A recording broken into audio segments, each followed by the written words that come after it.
जादुई राजमा चावल के शौकीन ससुराल वाले। शोभा, मेरे पेट में बहुत ज्यादा दर्द हो रहा है।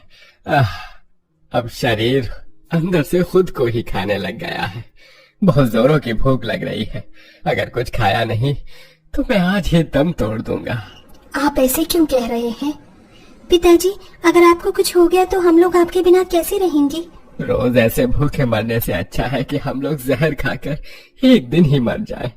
लेकिन यहाँ तो जहर खाने तक के पैसे नहीं है। घर में सभी का भूख के मारे बुरा हाल हो रहा था, जिसे देख आंचल। 3 दिनों से किसी ने कुछ भी नहीं खाया है। माँ जी और पिताजी की हालत तो कितनी ज्यादा खराब हो गई है। अब मुझे ही कहीं बाहर जाकर काम करना होगा ताकि मैं अपने घर वालों का पेट भर सकूं। आंचल आसपास की जगह पर काम ढूंढने की कोशिश करती है, लेकिन उसे कहीं पर भी काम नहीं मिलता। तभी आंचल को एक छोटा सा ढाबा दिखाई देता है, जिसे देख आंचल उस ढाबे वाले के पास जाती है। साहब, मेरे परिवार ने 3 दिनों से कुछ भी नहीं खाया है। भगवान के लिए अगर कुछ काम है तो दे दीजिए ताकि मैं उन पैसों से अपने परिवार का पेट भर सकूं। अरे काम तो है। आज छोटू नहीं आया है। तुम ढाबे के सारे टेबल को साफ अच्छे से कर दो, और हाँ, उसके बाद सारे झूठे बर्तन भी धो देना। आंचल जल्दी से सारे गंदे टेबल साफ करके झूठे बर्तन धोती है, जिसके चलते ढाबे वाला उसे पैसों की बजाय थोड़े से राजमा चावल देता है। आज थोड़े ज्यादा राजमा चावल बन गए थे, तो तुम इसे ही ले लो। आपका बहुत बहुत शुक्रिया। भगवान करे आपका ये ढाबा हमेशा यूं ही चलता रहे। आंचल जल्दी से उन राजमा चावल को घर ले आती है और पूरा परिवार 2-2 निवाले राजमा चावल खाता है। आज कितने दिनों बाद पेट में अन्न गया है। भगवान तेरा भला करे। माँ, ये राजमा चावल तो बहुत अच्छे थे, लेकिन बस मैं 2 ही निवाले खा पाया। काश थोड़ा और खा पाता। मैंने सोच लिया है, अब मैं शहर जाकर नौकरी करूंगा। गांव में तो कहीं काम मिलने से रहा, अब शहर ही हमारी इस किस्मत को बदल सकता है। राघव अपनी पुरानी साइकिल पर बैठकर गांव से शहर नौकरी के लिए चला जाता है। गरीबी के चलते कई दिन इस पूरे परिवार को खाली पेट रहकर सिर्फ पानी पीकर ही अपना गुजारा चलाना पड़ता था। क्या हुआ अरुण, आज तुम खेल क्यों नहीं रहे हो? मुन्नी, बहुत जोरों की भूख लग रही है। अगर माँ से कहूँगा तो उन्हें बहुत दुख होगा। भूख तो मुझे भी लग रही है। सभी लोग अपने घरों में स्वादिष्ट स्वादिष्ट खाना खा रहे होंगे और हम यहाँ खाली पेट बैठे हुए हैं। दोनों भाई बहन भूख के मारे पेट पकड़कर अपने घर के आंगन में बैठे होते हैं। तभी वो दोनों देखते हैं कि कई सारे बच्चे भागते हुए जा रहे हैं, जिसे देख वो दोनों उन बच्चों के पास जाते हैं। क्या हुआ? तुम लोग इस तरह भागकर कहाँ जा रही हो? मंदिर के पास भंडारा हो रहा है। आज भंडारे में राजमा चावल है, इसलिए हम सब राजमा चावल खाने जा रहे हैं। तुम सच कह रहे हो? वहाँ राजमा चावल मिल रहे हैं? अरुण, चलो हम भी भंडारे में से राजमा चावल लेकर आते हैं। आज तो हम सब लोग पेट भर कर राजमा चावल खाएंगे। दोनों बहन भाई भागे भागे राजमा चावल लेने के लिए भंडारे की लाइन पर खड़े हो जाते हैं, लेकिन इतनी लंबी भंडारे की लाइन देखकर दोनों काफी परेशान होते हैं। ज्यादा लंबी है, ऐसे तो हमें भंडारा मिलने से रहा। अरुण और मुन्नी दोनों चुपके से लोगों की भीड़ से बचते बचाते चावल और राजमा के पतीले के पास पहुंच जाते हैं। दोनों भाई बहन भूख के मारे उन राजमा चावल को चुराने लगते हैं कि तभी उन्हें ये करते हुए गांव का एक आदमी देख लेता। अरे ये तुम दोनों को शर्म नहीं आती? पिद्दी भर के हो और भंडारे का खाना चोरी कर रहे हो। अभी बताता हूँ तुम दोनों को। वो आदमी उन दोनों भाई बहनों का कान पकड़कर उन्हें उनके घर ले जाता है और आसपास के लोगों के सामने उनके परिवार की काफी बेइज्जती करता है। माँ, हमें माफ कर दो। हम सबके साथ साथ आप लोग भी काफी समय से भूखे थे, इसलिए हमने राजमा चावल की चोरी की। अपने बच्चों की बात सुनकर आंचल रोते हुए उन्हें गले से लगा लेती है। ऐसे ही कुछ दिन और गुजर जाते हैं, लेकिन जैसे जैसे दिन बीतने लगते हैं, घर में सबकी भूख से हालत खराब होने लगती है। माँ जी, क्या हो रहा है? आपको सुबह से आप दूसरी बार बेहोश हुई हैं। खाली पेट इंसान की और क्या ही हालत हो सकती है। मुझे तो डर है कि इस बार अगर मेरी आंखें बंद हुई तो क्या मैं तुम लोगों को देख भी पाऊंगी या नहीं। अपनी सास की ऐसी बातें सुन और परिवार की ऐसी हालत देख आंचल काफी ज्यादा रोती है कि तभी आंचल को कुछ याद आता है और वो जल्दी से जाने लगती है, जिसे देख शैलेश। क्या हुआ आंचल? बहू इतनी हड़बड़ी में कहाँ जा रही है? पिताजी, मैं तो भूल ही गई थी कि जो हमारे घर के पीछे जंगल है वहाँ पर कई सारे फलों के पेड़ हैं। खाना ना सही, कम से कम हम सभी लोग फल से तो अपना पेट भर लेंगे। मैं वही फल लेने जा रही हूँ। आंचल जल्दी से जंगल में जाती है और पेड़ों से कई सारे फलों को तोड़कर इकट्ठा करने लगती है। तभी उन सभी फलों के बीच में आंचल को एक गुलाबी रंग का फल दिखाई देता है, जिसे देख ये फल कितना अजीब है।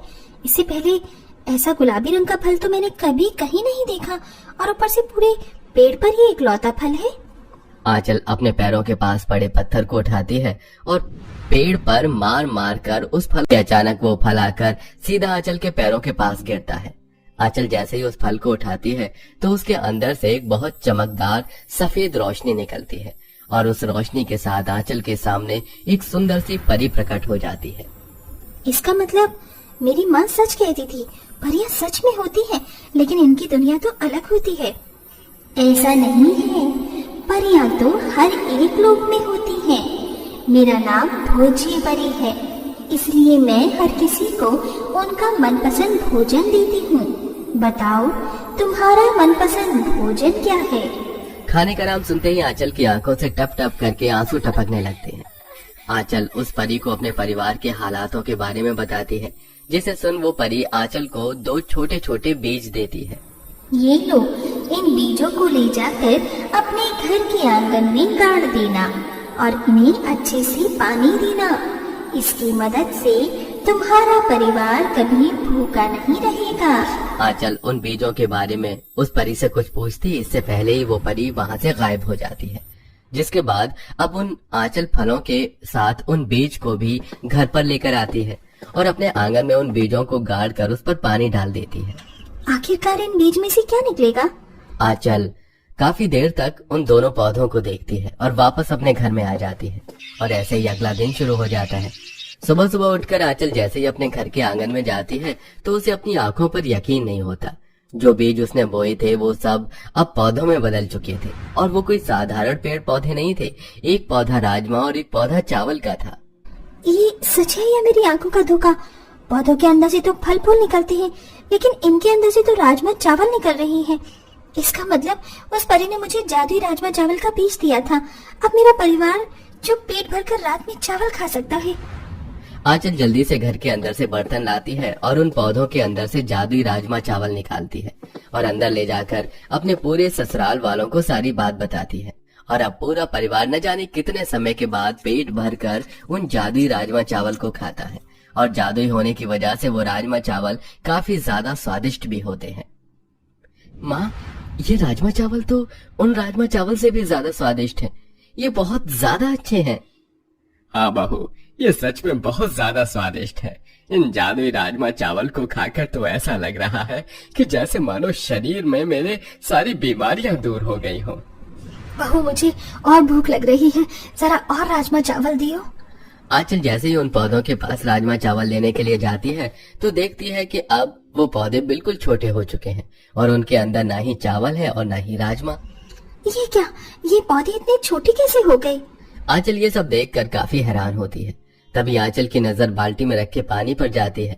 आंचल जैसे ही एक बार फिर दोबारा उन पौधों पर पानी डालती है तो वो पौधे दोबारा से बड़े हो जाते हैं और वापस उनके अंदर जादुई राजमा चावल नजर आ जाते हैं। इसका मतलब ये पानी डालने से बड़े होते हैं और फिर वापस छोटे हो जाते हैं। हे भगवान, तेरा बहुत बहुत शुक्रिया। अब पूरा परिवार आए दिन जब मर्जी चाहे पेट भरकर जादुई राजमा चावल खाता था। माँ, मैं तो इन जादुई राजमा चावल हो गया हूँ। पूरी दुनिया में भी इससे अच्छे राजमा चावल नहीं मिलते।